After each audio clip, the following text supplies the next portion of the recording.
Petruk. Sapa? Raden Petruk. Kok iso dadi Petruk? Oh, dibenerke karo Bapak Semar. Lah terus kuwi sapa ya, Truk? Kowe tak critani ya Gong aja lara ati. Heeh. Aku iki jane dudu bapak anake Semar, aku anak bapake Bapak Sambungan. Wo, mulo pedote kok endi?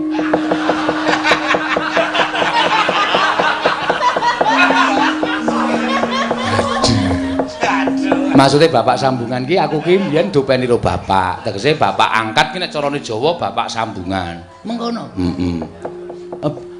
Iki bapakku asli. masa? Heeh. Bapakku asli mbiyen bangsaning jim saiki dadi dewa. Wah, bajigur iki. Anak dewa kowe. Heeh. Ya nyun ngapura, Gong. Lah terus aku, Kowe iki mung saka ayang-ayangane Semar. Bapakmu ya ora ana, mbokmu ya ora ana, dumadi saka ayang-ayangane Semar. Sing nyipta mbiyen ya Iwang Pikulun Spada Wenang utawa Iwang Pikulun Asih Prana. wah, tepung aku karo Asih. Asih Prana. Marse apa Asih? Nek Marse tepung aku klawer to. Udu.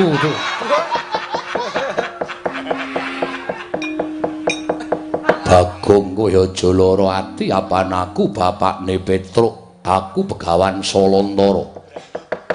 Saiki ngalih jeneng Gandharwa Raja Bali. Weh, lah ora tau pulang. Iya.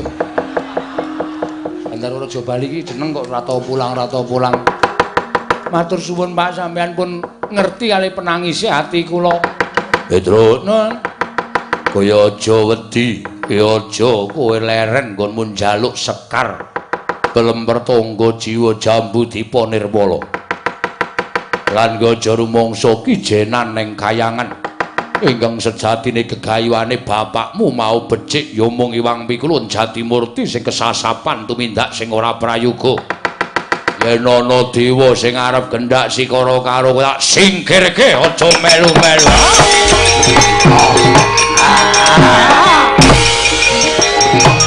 Ayo, amuk rata, saya meratai nanging padha-padha. Ayo, di tunggal regane adik. Andek menong sia-sia arep Petruk. Ayo kene ayo. Ayo 3.000 entuk anduk. Rumangsane nyepelek karo Panakawan Petruk. Gleleng. Temu bapakne. iya. Wah, dewa iki aja tak sumbari. Dewane pirang-pirang, bapakmu lagi ngladeni dewa siji, ya mula dipati nganglang jagat. Ayo, slebdul modar.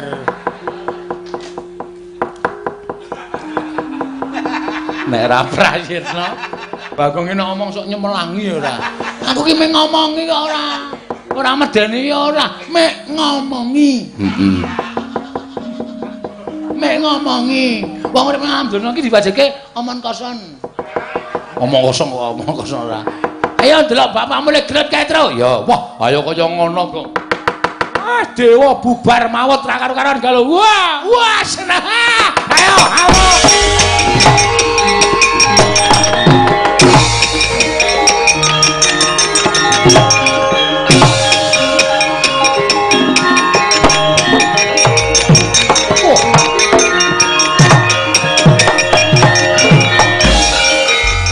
Gandharwa Raja Bali Salantara. Nggih, pukulun kula ingkang abdi. Ngamuk punggung Suratantaha Nirbaya Nirwikara. Sinten tiyangipun nggih mboten ngertos bilih Petruk inggih Petruk menika anak kula. Namung dipun mong dening Semar Badranaya. Sinten ingkang badhe gendhak sikara dhateng anak kula. Kula mboten mentala nyumurupi penangisipun anak kula. Kita ngewang Yatmaja, kita bakal gedhe walate sarta kita bakal ulun katutake dosane. Nyuwun pangapunten menawi kula wantun kalian panjenengan.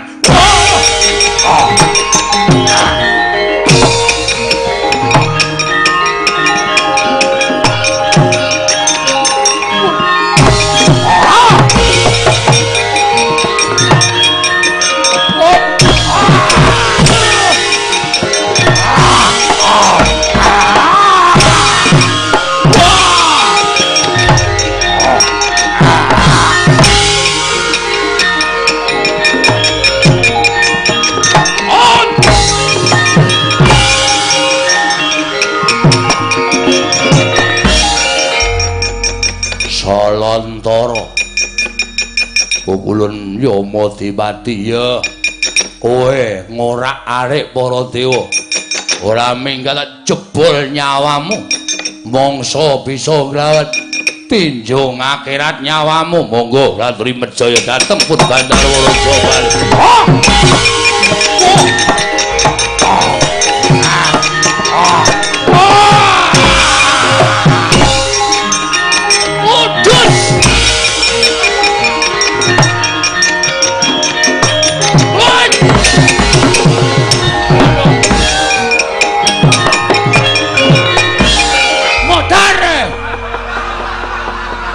Gong, kowe iki piye to? Kok iso? Tok jupuk nyawane, lak pejet kala mendinge. Lah sebabe bapakmu dijabuk nyawane, to? Apa nglekar kaya apa? Ning wis iso tangi meneh. Oh ya syukur. Ya Madipati iki piye iki? Nyawane nendi? Aku ora weruh. Ngene nganti ora ana kowe dukani Wang Wulun Bathara Guru. Mati tenan mengecak-ecak iki. Aku ya ora iso njabut nyawa kok gek mengecak-ecak. Ayo wong tak jambak tak pejet kala menjinge kan. Ngrek mudar. Ayo. Urip kok. Anget tak, Truk?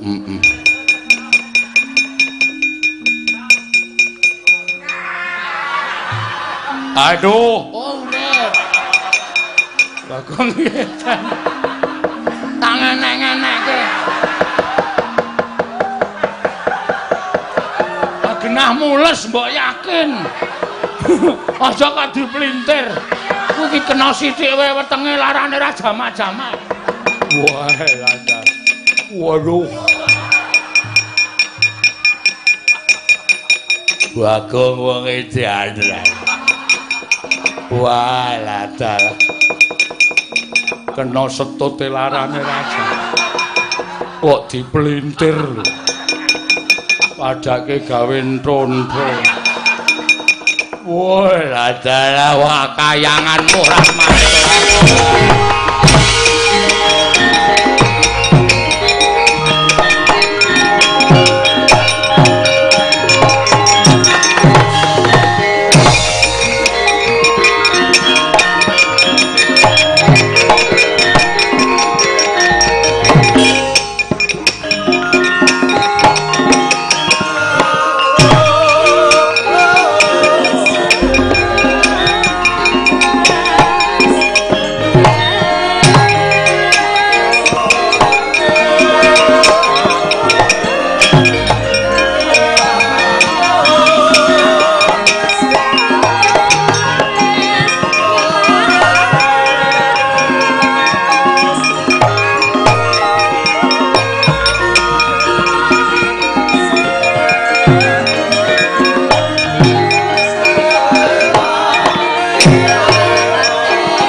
Pandhawa tata gati Wisraya Indriyaksa Sara Maruta Pawana Pana Margana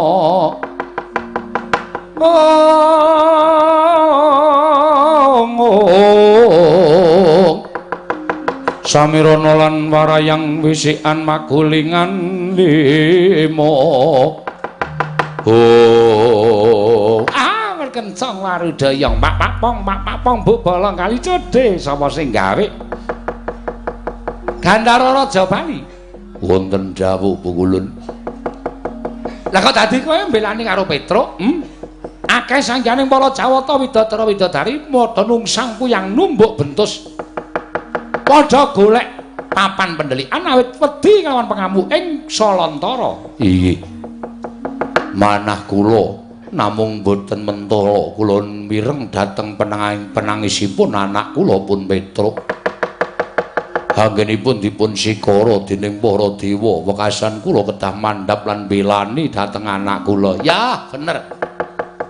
Sing jeneng arep netangi kamurkaning wong lanang kuwi siji rusuh ana bandane, angka loro rusuh ana bojone, angka telu rusuh ana anake. Mesti bakal muntap. Inggih. Mula ra jeneng mokal. Petruk kuwi atmaja kita. Petruk kuwi anak kita. Inggih. Petruk kuwi anakmu. Mula ora jeneng mokal yen to kita mbailani karo Petruk Kantong Bolong. Ya mong ngene ya. Gandharwa Rajabali aja nganti kawanguran Iwang Jatimurti. Sabab yen to nganti kawanguran Iwang Jatimurti, kita mengko bakal nampa pidana saka Iwang Jagadgiri Pratingkah. Inggih, Ulun. Sartane Petruk Kantong Bolong apa dene Bagong? Kita baliya marang Madyapada. Ulun jarwani jati ning lelakon. Penemune Iwang Pikulun Jagadgiri Nata, wong atuwa kita bakal ngembari marang panguwasaning para dewa. Kuwi mau wis tak klerokke nanging ora diagem apa kang dadi atur ulun. Lah iki saya ngombro-ombro pakartine Iwang Jatimurti bakal mudhun ana ing jagat. Bakal sak pejagong lawan bapakmu. Mula mongko perkara ala becik bener luput men ditanggung karo bapakmu. Perkara iki men dilakoni dening Iwang Pikulun Jatimurti apa dening bapakmu Semar? Oh, ngaten Bu Ulun. Iya. Wis ngono wae ya.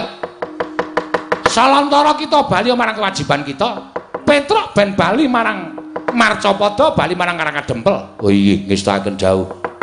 Ya mongko tak kandhani ya Petruk supaya bapakmu kinen prayitna ngati-ati malang tingkah lakuning kadange dhewe ya kuwi Iwang Jagadgiri Nata. Nggih, ngestaken dawuh Bu Ulun. Wis ngono wae. Ulun kondur makayangan. Sembah kula ingkang ndherekaken Jengkar Paduka. Sembah kula ingkang ndherekaken Jengkar Paduka Bu Ulun. Ya, wis karya slamet ya Petruk. Bali nang Marcapada. Nggih, ngestaken dawuh.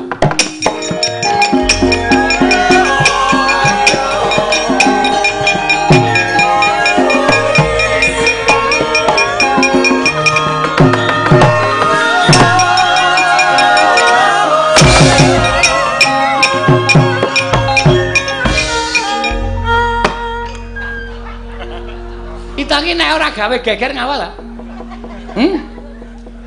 Ngapa e, Gong? Jarike tak tarani Raffi ae. Mula mabur tiba neh. Wah, trondolo tenan kok.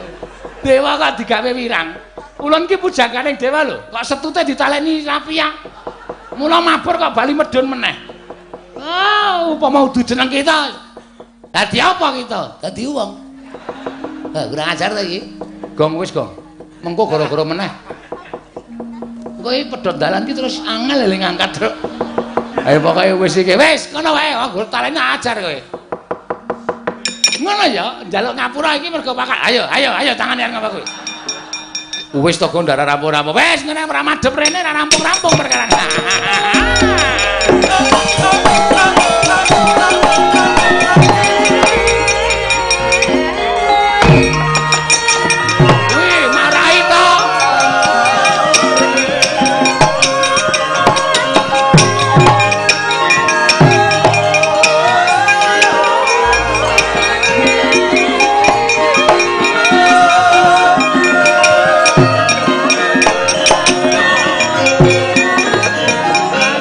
Kuto Pandhawa tata gati Wisraya Siang nyama wingis-wingis tuta mangolir gua sela mangling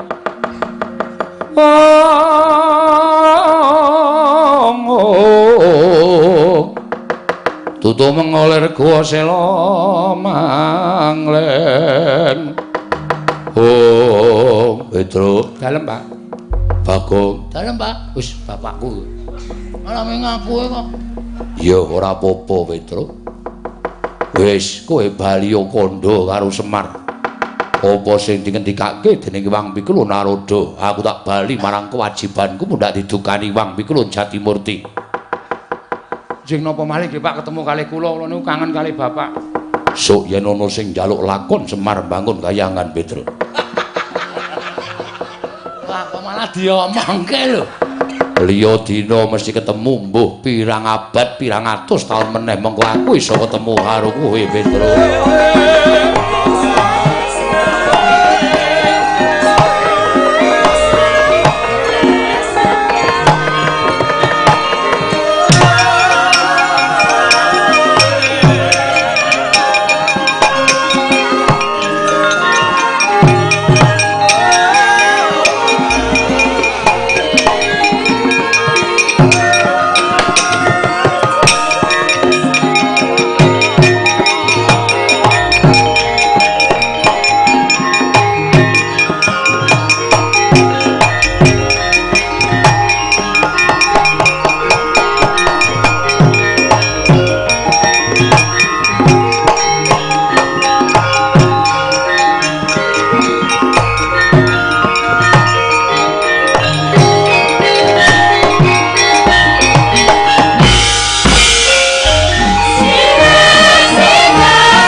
ayo Sinongwati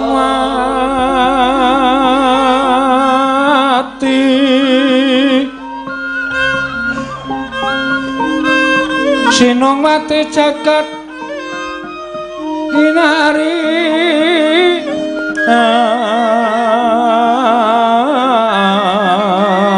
among mbak lumembak ombak ing samudra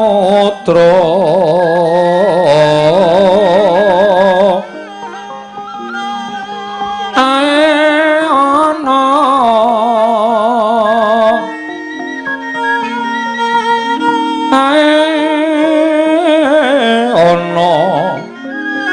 bali lumut ambraganggeng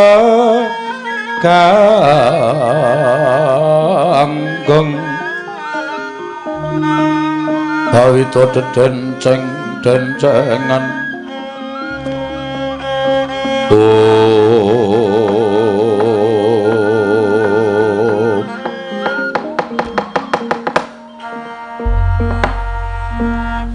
Nyuwun Agung mugi ngayomana marang praja ing Ngamarta saisinipun Koko Prabu sawetawis lenggah wonten ing praja Ngamarta Rayi Paduka ngaturaken pasegan panakrami Koko Prabu.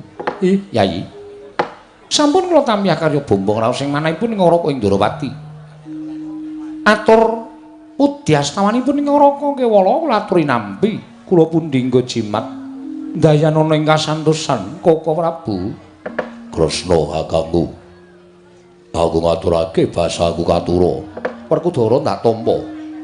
Ora liwat pangestune pun Kakang Tampanana Sena. Yo tak gegem dadiake jimat Koko Prabu katuturan pinarak ingkang langkung sekeca. Ya Arjuna kaya wis ora-ora penak. Praptanipun Kakang ing Praja Ngamarta Dimas kadangipun Kakang Yayi Madukara. Koko Prabu sembah bekti kula kunjuk. Koko Prabu sembah bekti kula kunjuk. Yayi kembar ndak tampa. Ora liwat pangestunipun Kakang Kebat Tampanana. Iki kula pundi nggo jimat? Nggih, kula pundi nggo jimat aripe Koko Prabu. Yayi. Sumeng panggenipun ing Ngaraka ngabiyantul ngesuk paduka Yayi Prabu jumbuh. Kalanawala ingkang sampun kula tampi bilih kelenggan sak mangke. Paduka Yayi Prabu kepareng amiji sowanipun ing Ngaraka Indrawati. Wonten menapa Yayi? Mugi hamba baron ingkang sejati tumrap ing Ngaraka Indrawata. Kula nedya midhangetaken ingkang tetela sabda pangandika paduka Yayi Prabu ing Ngamarta. Koko Prabu wonten timbalan. Wale-wale menapa? Estunipun anggen kula ngrawuhaken paduka Kanjeng Koko Prabu amboyongi wonten praja Ngamarta. Sayekti namung badhe munjuk atur menapa Koko Prabu sampun ngawuningani dhateng pawarta ingkang sampun sumebar warata. Babagan menapa? Mboten sanes kejawi namung Kakang Semar Badranaya inggih panakawaning Ngamarta wulu cumbuning para Pandhawa umbyaing kathah aturipun para kawula sami reraosan bilih Kakang Semar Badranaya nedya miwiti ambangun desa utaminipun Karang Kadempel. Koko Prabu nyatanipun Kyai Semar minangka dados pamomonging para Pandhawa.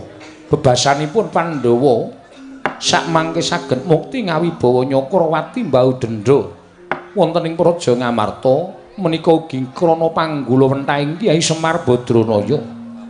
Menawi ngantos Kakang Semar darbi gegayuhan ingkang kados mekaten, mongko para Pandhawa semunipun muta tuli ing kawontenanipun Kyai Semar mangke doh nyono cerak nyono kathah ingkang sami mestani Pandhawa sakmangke boten nedya males dhateng dharma bektinipun Kakang Nayantaka Koko Prabu.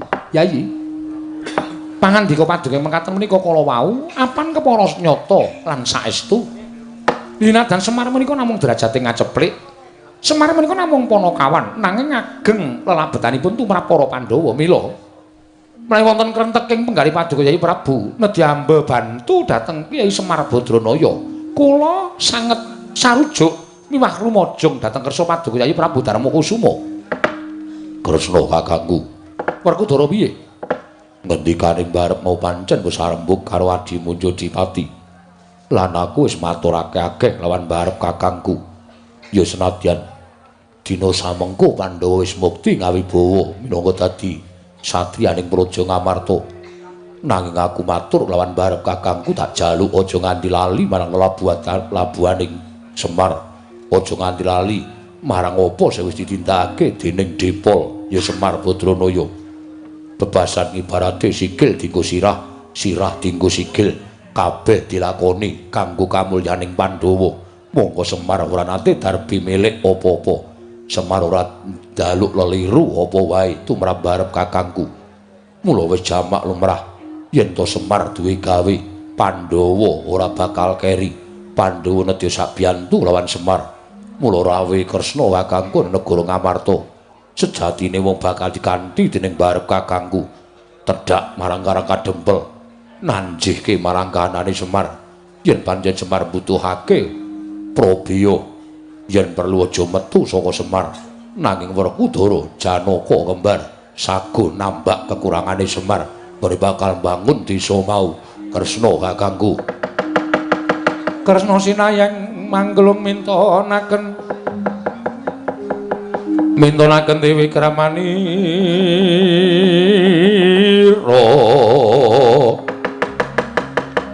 kang mitiraning asta ing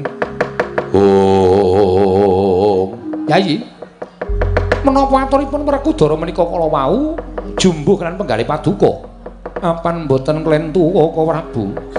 Inggih aturipun Werkudara menika kala wau amakli dhateng aturipun ingkang rayi Ngamarta. Menawi tetela mekaten benjang ngentosi menapa sak menika ngentosi menapa monggo dinten samangke dipun gelak lampahipun prapteng Karang Kadempel. Monggo Kaka Prabu kula kantun nderek Werkudara aja keri. Yo aku nderek Kresna kakangku. Semono Janaka luwe-luwe siadi aja nganti keri. Sabab Semar lan anak-anak iki ora tate pisah lawan Arjuna. Kaka Prabu menapa dados dawuh paduka badhe nglestakaken Negara Sedewayutna tindak ing kadang ing Ngamarta prapta ning Karang Kadempel. Sumawi Kaka Prabu kula dherekaken. Monggo Kaka Prabu kula dherekaken. Monggo Kaka Prabu serangan kanging rayi Ngamarta. Werkudara. Nggih. Yen ora nitih kreta utawa titian liyane Yayi Darmaji gendongen supaya enggal prapta Karang Kadempel.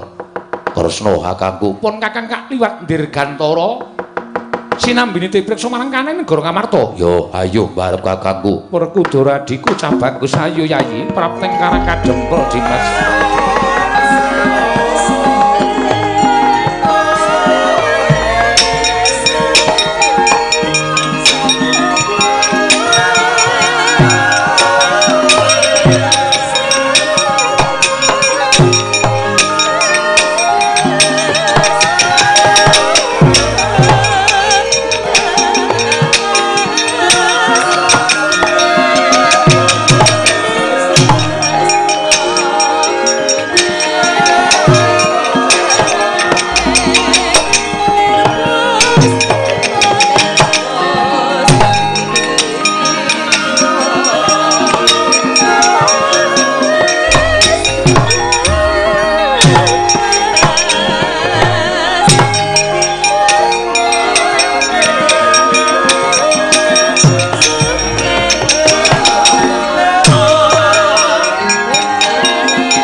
tresna sinayeng manglung mintonaken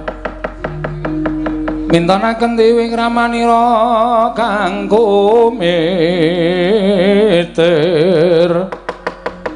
kang mitiraning astoaneng asto ndadosaken kagat raos sing manahipun ingkang wayah pukulun teka menika Iwang Pikulun Jatimurti ingkang nganglang jagat nyaya Kresna ulun ingkang nganglang bawana kula ngaturaken sembah pangabekti kula kunjuk pukulun nyaya ulun tampa karya bombong tias ulun ora liwat pangestu ulun tampanana kula pun dinggo jimat paribeh dayanana ing kasantosan mengko suraos kados pundi jagat mboten gonjang ganjing teka paduka pukulun nganglang bawana sepisan netepi marang kewajibaning nalindraning para Jawata ingkang kudu tansah nitipriksa marang mubah musik ing jagat nggih dene angka 2 nggon ulun ninggal Suralaya sayekti bakal tumuju ning Karang Kadempel lho tumuju wonten ing Karang Kadempel iya pancen mengkono kepasang Yogya katuju ing ngene pukulun lampahipun ingkang wayah menika ugi badhe tumuju dhateng Karang Kadempel mbuktekaken dhateng Kombyai Ngakata ingkang sami nyebataken bilih Kyai Semar badhe mbangun desa Kresna kula wonten maring dawuh kita prapta Karang Kadempel wigatine niat kula namung ngambe bantu dhateng bot repotipun Kyai Semar apa ingkang bakal kita lakoni mau apa tumrap kita wis bener lho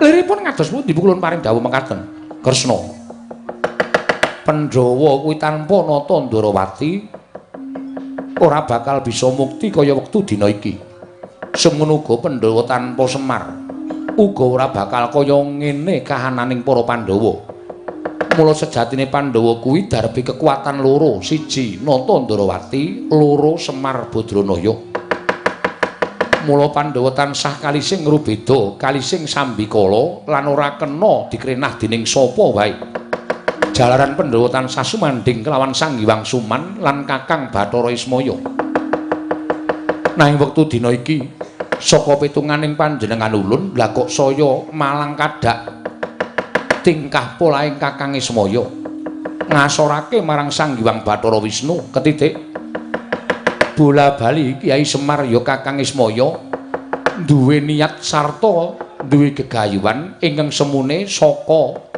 petungan ulun bakal ngembari marang panguwasaning Bathara Guru apa to sababe ulun paring dawuh kaya mengkono sabab wis akeh ingkang padha dinger kiblate dening Semar mboya nyembah marang ulun nanging kabeh padha sumuyut nungkul marang Semar Badranaya kanthi kaya mengkono nggone Semar bakal mbangun desa kuwi tumrap ulun saya manjila kekarepaning Kyai Semar nggone kepengin ngembari marang panguwasa ulun dene tumrap kita Kresna lamun kita kendelan wae ora budidaya supaya gagar Semar nggone mbangun desa sayekti kanthi cara mengkono Semar uga bakal ngasorake perbawaning Sang Hyang Bathara Wisnu ingkang anyalira marang kita Kresna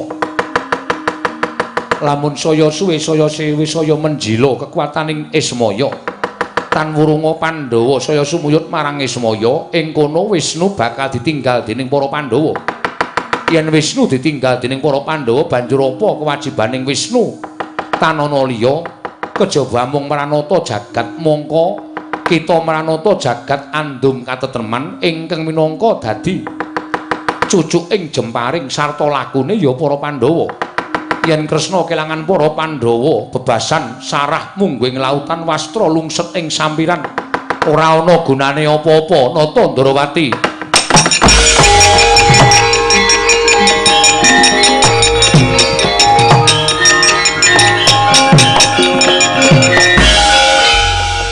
jagat Dewa Bathara jagat Pangestungkara lha menawi ngaten lajeng tinarbuka manah kula jebule ngemesinipun kula menika mboten nambah bantu dhateng Kyai Semar ingkang saya dangu badhe ngasoraken perbawanipun nata Ndarawati lah yen wis kita eling ulun melu seneng lajeng salajengipun kados pundi pukulun ulun ora bakal sak jarwa kelawan jeneng kita ayo ndak kanthi ewang-ewang ngono eyangmu ing Suralaya njugarake Semar nggone bakal mbangun desa ulun bakal pinanggih kelawan Semar dene jeneng kita carane kepiye Ulun percaya kita nalindra ingkang pinter mestine bisa ngulir budi ngasah kadewasan kita pribadi Kresna.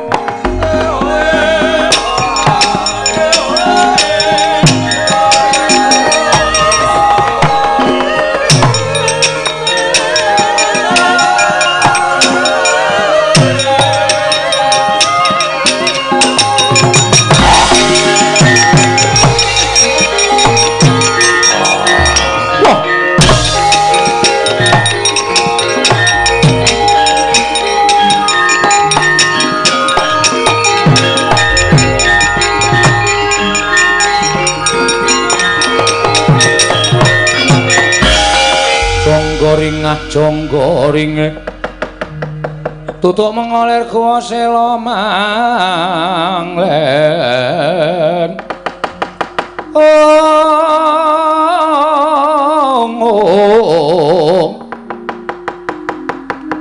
lir sartula wikri kita